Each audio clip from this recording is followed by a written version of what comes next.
All right, welcome to the Young Turks. I'm your host, Cenk, along with your other host, Anna Kasparian. Not the other host, the host. Okay, all right. Okay. I don't know what that even means. Yeah, none of that means anything.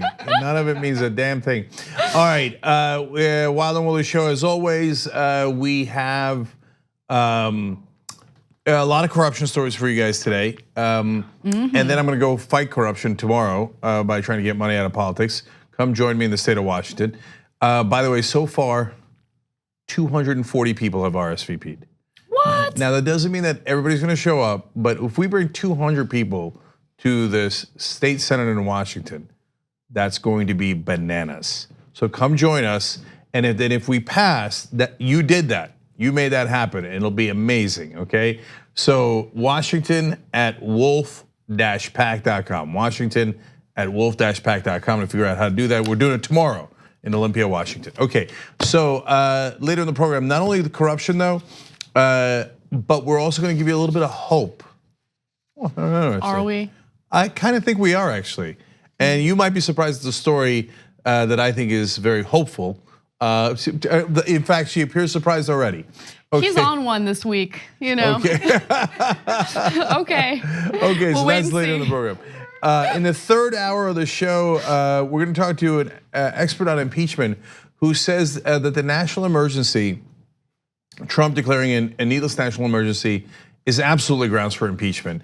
I was a little surprised that they would make that case. And then I read into why, and I was like, interesting. Okay, so anyway, Young Turks, 2 hours in a lot of places, including our wonderful broadcast partners, but 3 hours online at tyt.com. You'll get that in the third hour, as well as, of course, the post game that we do just for the members. tyt.com/join to become a member. We get all of our wonderful programming. Casper, go. We begin with stories that aren't strictly political, but are important to give you updates on, so let's get to that. Empire actor Jussie Smollett has been arrested. His bail set at $100,000.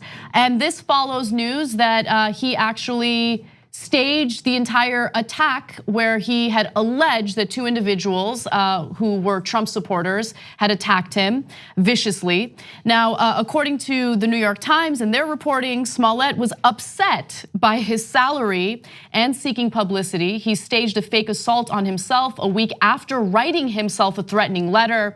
Now, that threatening letter also included a powdery substance that was not harmful, didn't get any attention, and since it didn't get any attention, he allegedly hired two individuals to stage this attack. Now, the staged assault was carried out by two brothers to whom the actor has paid $3,500, and that they have a copy of the check Smollett used to pay them. So they did provide evidence, and I'm glad that they kept that evidence. I wish they hadn't agreed to do this, but nonetheless, they provided that evidence to the authorities, and this is the reason why they were let go, and Smollett was later arrested. Yeah, they're cooperating witnesses, so they're fine. There's almost no question here. There's surveillance footage showing them taking a cab from the area of the reported assault of two brothers. Police did a great job. They tracked the cab, they interviewed the driver, and the driver explained who the two customers were, and it was the two brothers. They then later flew to Nigeria. I don't know if they're escaping the country or laying low for a while. I don't know if they saw that in the movies or in a TV show. What does that mean? You're gonna come back. They're gonna be able to interview you when you come back. Right, and then they were, but we don't know why they went to Nigeria, but they were arrested immediately upon arrival in Chicago, so. Yeah. And Cenk, I actually wanna go to the police superintendent in Chicago. He gave a press conference today, and I really liked a lot of what he had to say. This is just a small snippet of it though, let's take a look. Empire actor Jussie Smollett took advantage of the pain and anger of racism to promote his career. I'm left hanging my head and asking why. Why would anyone, especially an African-American man, use the symbolism of a noose to make false accusations? How could someone look at the hatred and suffering associated with that symbol and see an opportunity to manipulate that symbol to further his own public profile? How can an individual who's been embraced by the city of Chicago, turn around and slap everyone in this city in the face by making these false claims. That was Superintendent Eddie Johnson. He also said, quote, "I just wish that the families of gun violence in this city got this much attention." And I think that's a fair point to make. And look, obviously the worst part of all of this is that by staging this type of racial attack, it makes people question or become way more skeptical of others who have legitimately been targets of hate crimes. Yeah, well, I actually thought that he put it nearly perfectly when he said, take that symbol of hate and use it as an opportunity to manipulate that symbol to further his own public profile. It's about as gross as you can get, but beyond gross, illegal to do a false report to the police. Maximum sentence is 3 years. Everybody's talking like he's not going to get any time. Probation is also possible, but I don't know why we're assuming that. I know he's a little famous, I guess more famous now or infamous, and a little wealthy, but I don't make that assumption at all. And I'll tell you this, if it was a white person who faked an attack by 2 black guys to get out of something or for whatever reason and said, oh yeah, it's like, for example, Black Lives Matter attacked me and they're terrible and you should be looking for black men, and that would be awful, terrible, false crime, false allegation, and I would ask for jail time for that. I think, I don't know what the right number is, 6 months, I have no idea. But if I want it in that case, I should want it in this case, and I do. So they'll have to prove it. He still claims that he didn't do it, but I mean, the evidence appears to be overwhelming. Yes. They also have him calling the brothers a little bit before the attack and a little bit after the attack. Okay, yeah. So it's, come on. So can I just say, look, there's 2 elements of the story. One is what happened, and then 2 is the media reaction, celebrity reaction, etc. I wanted to get to that actually. Yeah, so just last thing on why I was initially skeptical about it, and I thought Anna did a great job of covering it on the day that it happened. Before you get to your point, can I actually show the audience the way we covered it? Because oftentimes, look, we are very clear about where we stand on political issues, but more importantly, we want to get to the bottom of the truth, even if it goes against our beliefs, right? The point is not to pass down some sort of agenda. The point is to tell the audience the truth. And for all the criticisms we get for race baiting, right? Hilarious. Right. I mean, the way we covered this story was the right way to cover it. And I'm not just saying that to toot my own horn. I know that everyone else in this network would cover it the same way.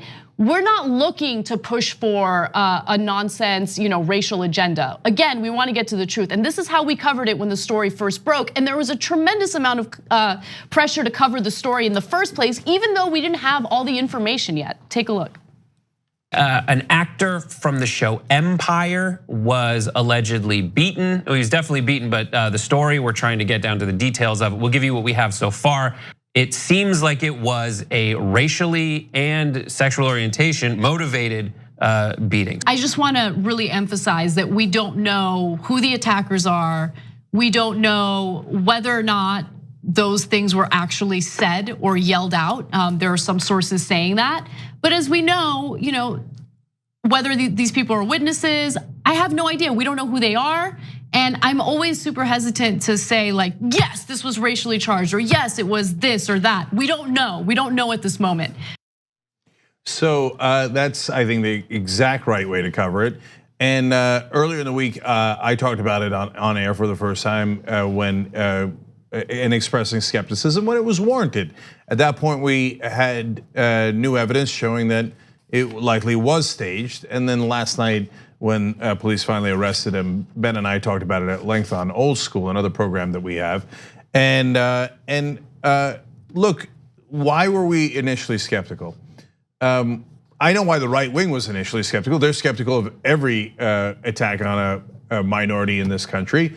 And of course, the reality is in overwhelming majority of the times, 99% or higher, there's no hoax, there's no actor trying to get more attention. It's just a regular person who was attacked, and it's our job to seek justice in that situation, okay? But for the non-right wingers, the reason we were skeptical is it was just too convenient. there was the noose, which he kept around his neck and walked home with. There was the bleach. There was the attacking on him for his race and for his sexual orientation. Somehow these masked men knew him at 2 in the morning, had the bleach, had the noose with him, had all that, and on top of that said, this is MAGA country. It's possible, and different variations of that have happened throughout, where there's 1 or 2 elements of a story like that, but man, he laid it on thick. And so that's why we were skeptical. But now let's turn to the overall coverage of it and how people's reactions. Like a lot of people, like the celebrities that tweeted on his behalf in the beginning. So Michael B. Jordan, Tracy Ellis Ross, and so many others. They meant really well. Why would they question him? They're not experts on news. They don't know what a fake attack versus a real attack looks like. Someone they know, or even if they don't know him, who's someone in their profession says, I was viciously attacked, your natural instinct is empathy, right? And there's nothing wrong with that instinct. And at the time, the police were backing out what Smollett had said. They had no reason to doubt him if they don't know, like if they don't track the news every single day to know what real attacks look like, right? And so Robin Roberts, she interviewed him. But before any story came out questioning his side of the story, there was a little bit of doubt, but doubt from, again, dubious sources, and the police were backing him up even when Robin Roberts interviewed him on ABC and all the way throughout. And for all the insane people on the right wing who say, oh yeah, you see that? This proves that it's fake news. No, it proves the opposite. Because if there was a conspiracy to blame Trump supporters for this attack, why did they break the conspiracy? Why did the news then turn around and say, no, it was fake and he's been arrested? Right. That makes no sense at all. No, they acted on the best information they had. And this is what's frustrating. Every day, because of the right wing in this country has lost its mind, we have to debate with borderline lunatics that thought, no, the press invented the story. They wanted to blame the Trump supporters. But you say, well, logically, then why would they then today turn around and say it was Smollett who did it and it's his fault? And they go, I don't care about logic, fake news. I know. No, they reported what they had then, they reported what they had in the middle, and now they're reporting what they have based on the information that is public and from the police itself. And they did the right thing. Yeah, I think there are a number of different things happening. In response to some on the right wing who think that there's some sort of conspiracy against them and all that. I think that right now, every political issue, every racial issue is one big game where you're on one of 2 teams. And you want to win at any and all costs. And unfortunately, while we play this game, we don't listen to one another. We continue to widen this giant divide that we're already dealing with.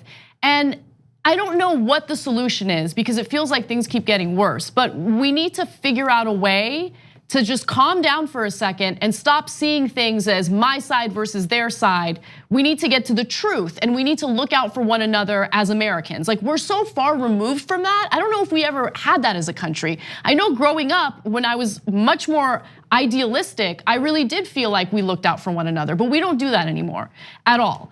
So that's one thing. The second thing I want to talk about is just how, look, we need to calm down and just put our emotions aside, or at least suppress our emotions until we have more information about everything, right? So you're right in that people didn't have all the information yet, and then as soon as they did get the right information, they made sure to update their stories, et cetera, et cetera. But there are some people that I feel on social media especially really played it up and got really emotional and really angry before we knew all the facts. No, but look, let me defend those folks even, okay? And now we're not talking about the media, we're not talking about the figures that we discussed before. I am talking about people in the media, but I'm not specifically talking about journalists. I'm talking about pundits, things like that. I'm not talking about strict journalists. Right, but given the history of racism in this country, and homophobia, and given the attacks that are incredibly real and that have happened hundreds, thousands of times, when they believed that an attack like that had happened, and they would have no reason to doubt it. What? I mean, the cops are saying it happened at the time. Why would they doubt the cops randomly, right? I can understand why they're mad about the racism and the racist attacks and the homophobic attacks. Now, as it turned out in this case, this particular guy had made it up, it appears, but that doesn't negate any of the emotions that I think are real based on the facts of the attacks that have happened in the past. Yeah, look, the emotions are fine. I think the issue that I have is just assuming that it definitely happened the way that he alleges it happens. There's no questioning him. You shouldn't be skeptical. In fact, when we I agree with. When we did the initial video, I'm gonna be honest with you guys about how it felt as I was commenting on it. I felt super uncomfortable commenting on it truthfully. I did comment on it truthfully, but I was worried that people are gonna start attacking me because they're gonna think, hey, she's being too skeptical of his accusations or his claims. Oh, you should believe the victim.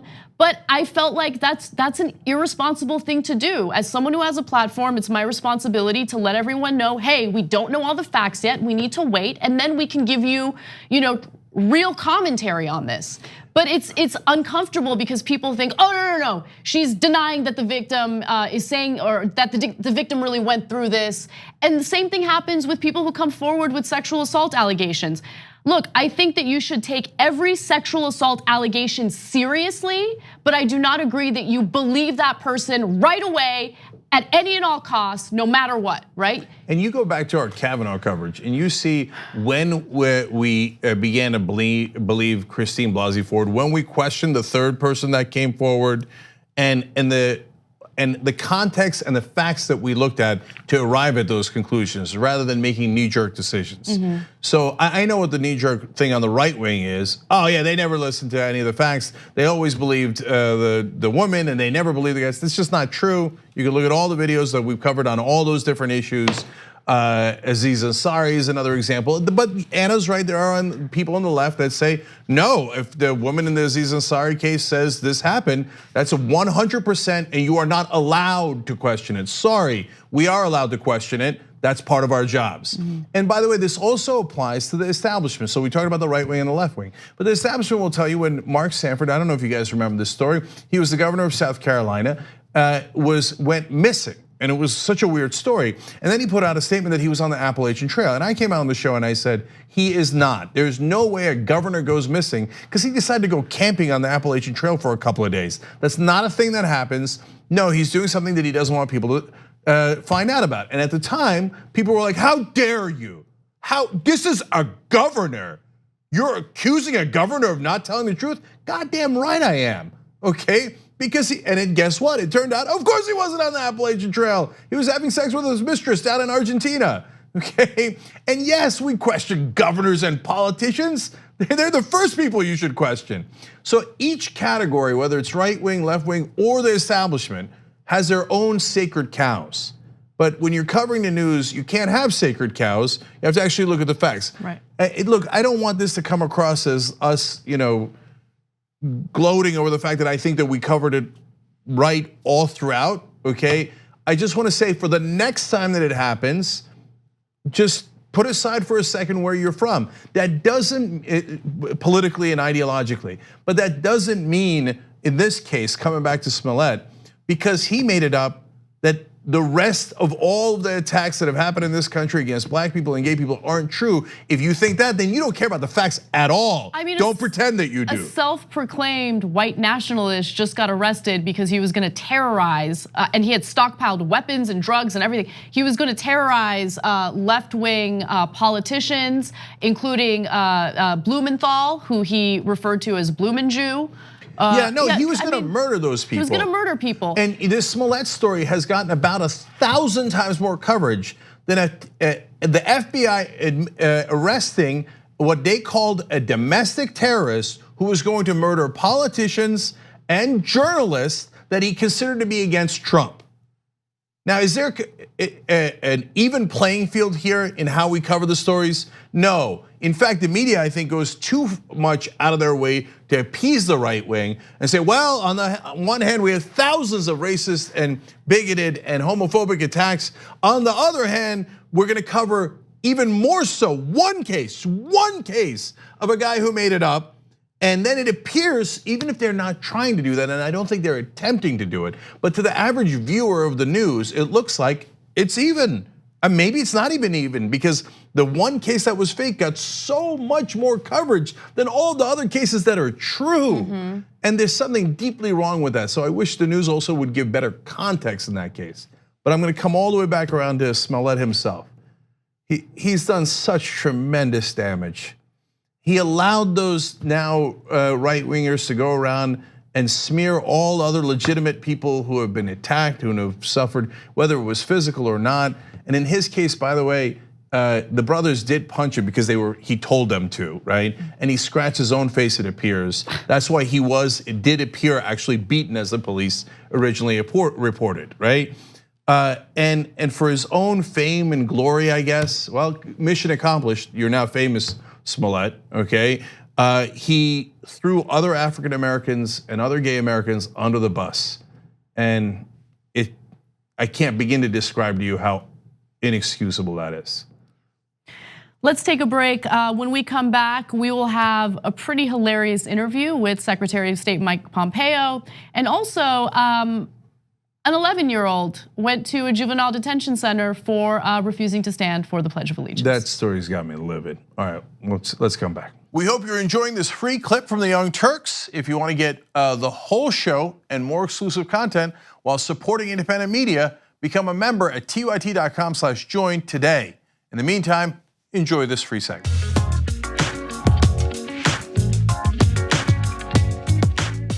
All right, back on the Young Turks, Cenk and Anna with you guys.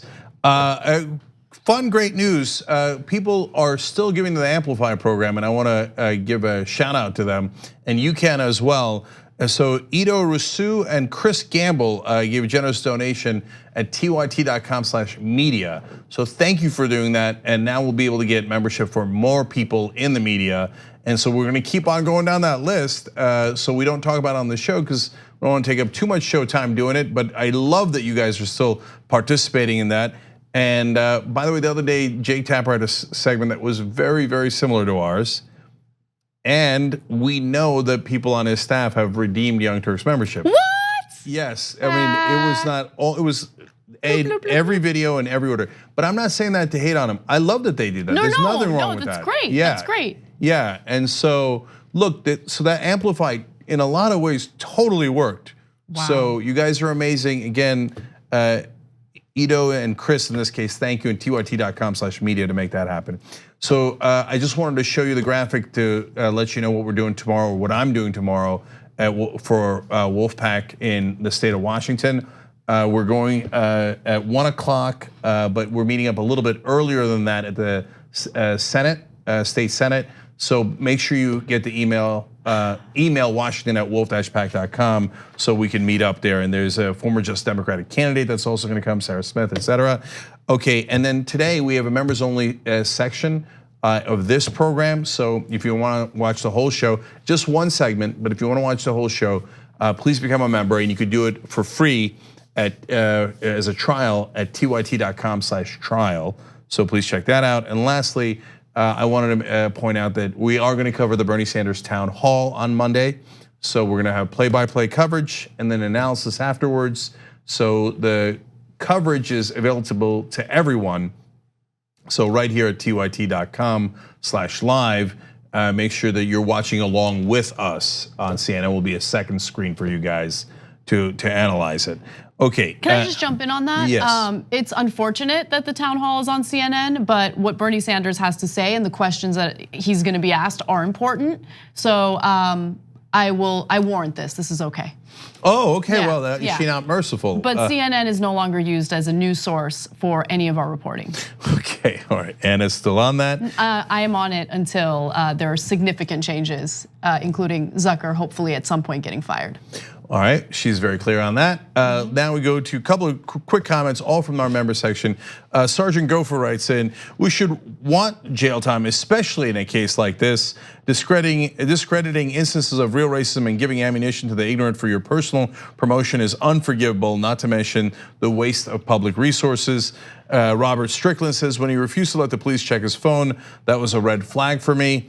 And I Am Sock says, all those right-wing people who have said the same thing regardless if Smollett set it up or not. So that's true, but now they feel empowered. Actually, I'm gonna do one last one from Twitter. Cato, not Cato, says, I was a little skeptical of Smollett's story myself because the attackers reportedly referenced his Empire credit during the attack. Ain't no MAGA guys watching Empire. And also, look, I'm not saying this to insult him, but there are a lot of actors and actresses out there, right? Many of whom are people of color or might have, a non-heterosexual identity. Why out of all those people was Smollett the one that MAGA guys would target? It just seemed too weird. I know, like, oh, you're so important. They were gonna, I mean, it could be random, but the way he described it did not sound random. That they were carrying around the noose, the bleach, and specifically targeted him. It could happen, but obviously less likely. Okay, let's go. All right. An 11-year-old in Tampa, Florida, had been arrested for refusing to stand during the Pledge of Allegiance. This is a 6th grader in a Tampa suburb, and apparently the 6th grader from the suburb allegedly told the substitute teacher the flag is racist and the national anthem is offensive to black people. So he refused to stand. At that point, he gets into a verbal dispute with the substitute teacher. Her name is Anna Alvarez, and in response, the teacher said she asked the student, why not go to another place to live if it was so bad here? She said that he answered, they brought me here. By the way, that is an amazing answer for an 11-year-old. Right. It's like, I don't know, they brought me here, man. I don't know where I'm supposed to go. It's a great answer. The substitute teacher responded with, well, you can always go back because I came here from Cuba and the day I feel I'm not welcome here anymore, I would find another place to live. Total lie. Really, you're gonna go back to Cuba? No, you're not. No way. Sounds like an obvious right winger.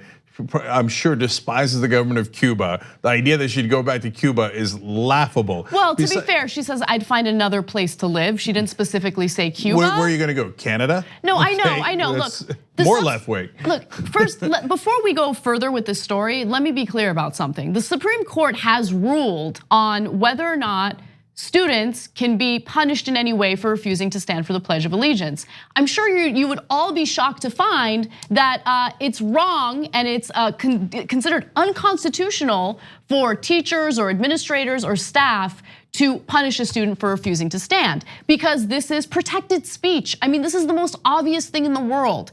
So you wanna know why Alvarez, the substitute teacher, called the police? And she admits this, Alvarez said she called the police because she did not want to keep dealing with him. Okay, let's stop right there. So she doesn't want to deal with him, so she wastes the police's time by calling them and having them show up. Okay, they come and they show up, and this 11th grader gets upset. And so he starts talking back to the cops, which, as we've talked about on the show multiple times, the worst thing you can do is disrespect a police officer by talking back to him or her. And so what did the cops do? They arrested an 11-year-old. And what was he charged with? Resisting an officer without violence. And disrupting a school function.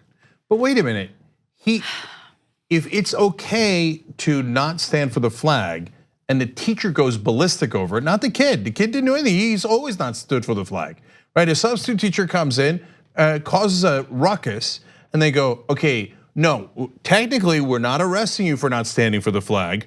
Wink. By the way, it's not only unconstitutional, it's also against Florida law specifically, and against the policy of that district. So for 3 different reasons, they have no right to disturb him. They go cause the problem in the first place, and when the kid goes, well, no, I don't want to leave the class, I have every right to stay in the class, they're like, how dare you? But wait a minute, I'm in the right, you're in the wrong. They're like, are you resisting arrest? But wait a minute, I'm being arrested? Well, I guess I object to being arrested. That's it, that's resisting arrest without violence. What?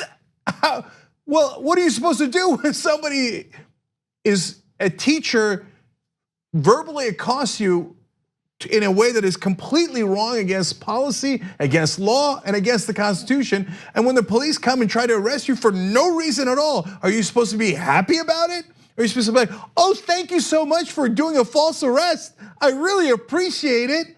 And an 11-year-old is supposed to figure out. This is crazy. Even though he figured out everything correctly. He's right on the law, he's right on everything.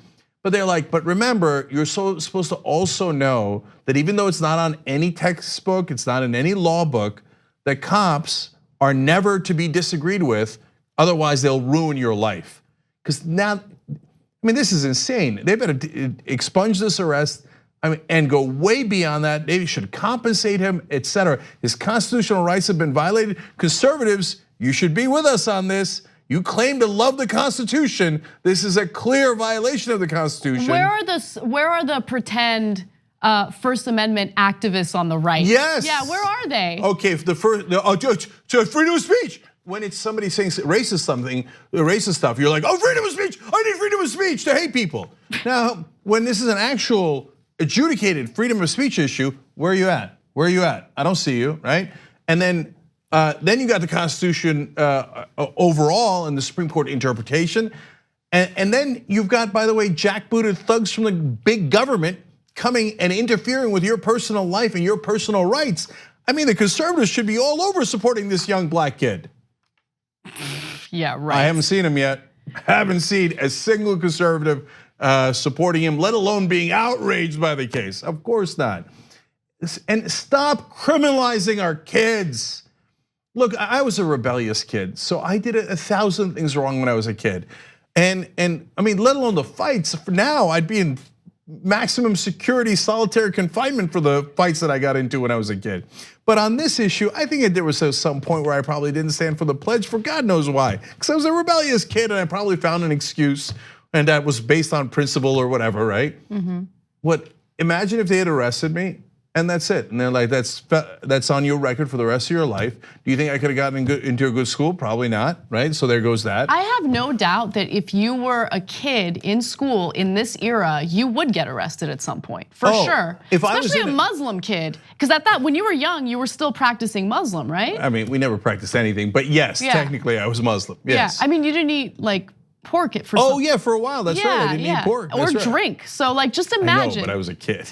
Well, no, that's true, but for a little while when you were in college, you didn't drink, right? Yeah, that's true, true, absolutely. But most importantly, if I was in a poor minority area and I had done the things I did in school, I'd have been in lockdown for a long, long time. And so that is a two-tier justice system, and it's unacceptable. So everybody should be on the kid's side, but now they're still having to go through this process. And the thing that I can't abide by, last thing, is their excuses. And so they're saying, like when they say, no, it's okay because he was disrupting a school function. Please stop lying, okay? And when they say, no, he was not arrested for refusing to participate in the pledge, but for causing a disturbance. But by definition, if someone doesn't participate and the teacher yells at him, they didn't cause a disturbance, the teacher did. Yes. So you're just using it as an excuse to arrest a kid for not standing for the pledge. Now, the substitute teacher is no longer teaching in this district anymore, and the district says that they are going to take a good hard look at the way that they're training their educators, which I think is a good idea, but there should be some consequences for the teacher. I'm not saying like lock her up or anything crazy like that. Lock her up. No, you don't need to do that. But my point is, if you are an educator, you have a responsibility and an obligation to handle your classroom as an adult, not immediately call the cops and waste their time because you don't want to deal with students anymore. And okay, you know what? Final 2 points, because I don't want you to get mistaken here. Because the last we checked in on this story, the kid's still facing charges. That's crazy, totally, utterly unacceptable. And I want to go back to the teacher saying, just go back. I was from Cuba. I could leave the country whenever I want if I don't like it here. So you could just go back. He's African American. Where's he supposed to go? I mean, to his point about they brought me here. Well, how would he know which country he originally came from? They weren't even those countries back then. What a preposterous thing to say. What an incredibly thoughtless thing to say. And that's supposed to be the teacher. My God, this district has to make it right for this kid and this family immediately instead of pursuing charges, which is literally un-American. Let's move on to some other news. Recently, former acting FBI director or deputy FBI director Andrew McCabe had released a book, and in that book, he disclosed the fact that back in May of 2017, he had told the bipartisan group of lawmakers, the so-called Gang of Eight, that he had launched an investigation into Donald Trump and his relationship or alleged relationship with Russia. Now, Mike Pompeo, who is Donald Trump's current Secretary of State, knew about this. And he was asked about it during a recent interview, and I thought this was fantastic. Pay close attention to the way he doesn't really answer the question. You were the acting CIA director at the time. Andrew McCabe also said that congressional leaders knew about this. Did you know about the counterintelligence investigation into the president? So, I've watched a little bit of it. I haven't probably followed this as closely as you had. I've been a bit busy. I find it sad. Andrew McCabe had the IG from the organization he worked for forever declare that he wasn't credible. And that's unfortunate. So I don't put a lot of stock in the things Mr. McCabe said. My work at the CIA was always aimed at the singular purpose of keeping America safe. I don't talk about investigations that we did or did not do. You didn't answer the question though. No, it was like, oh, circle, circle, circle, circle around it, deflect, circle around it. I'm not gonna answer your question. Yeah, I've been busy. Oh, wait, was the FBI investigating the president? I didn't know that. I've been busy. And did he notify the Gang of Eight? Those are the senators and congressmen from the Republican and Democratic side. Is that an interesting story? I missed it, right? I know. Come on, come on. CIA, you knew. Of course, no, He knows. He knows. So May 2017, he's the CIA director. That's when the FBI launches the investigation. There's no question that the CIA director would normally know. That's why it's a good question to ask him. When he doesn't answer it, it's absolutely clear that he knew. Okay, so we have part 2 of this little question and answer session. Take a look. So you weren't aware of the counterintelligence investigation? No, I don't talk about ongoing investigations or the absence of ongoing investigations. For 2 years, I've protected that, and I'll protect it again today. I love it. Yeah, by the way, he said, so you didn't know about the investigation. He started for a second with no, and then he immediately scrambled to, he was like, no, I can't comment on an investigation either way. I mean, I can't, could be, could not be, I don't know, I'm not gonna say anything. Yeah, because look, understand of course why he's doing that, because if Trump finds out that his beloved Pompeo, his current Secretary of State, and his buddy knew about the investigation into Trump all along, and I guess didn't do anything about it, because Trump would think, well, you're the head of the CIA, why didn't you stop it? Right, you're exactly right. Remember, head of CIA, of course, can't do that, but Trump would think that. Trump would think that because he's a child, he doesn't know how government works, he doesn't know what the rules are, he doesn't care about the rules. But remember, the most important thing to Trump, no matter what, is loyalty, even though he is unloyal to everyone who surrounds him, right? And so, look, I know that this is probably a flaw of mine, and I accept it, okay? This is what I love. I love the drama.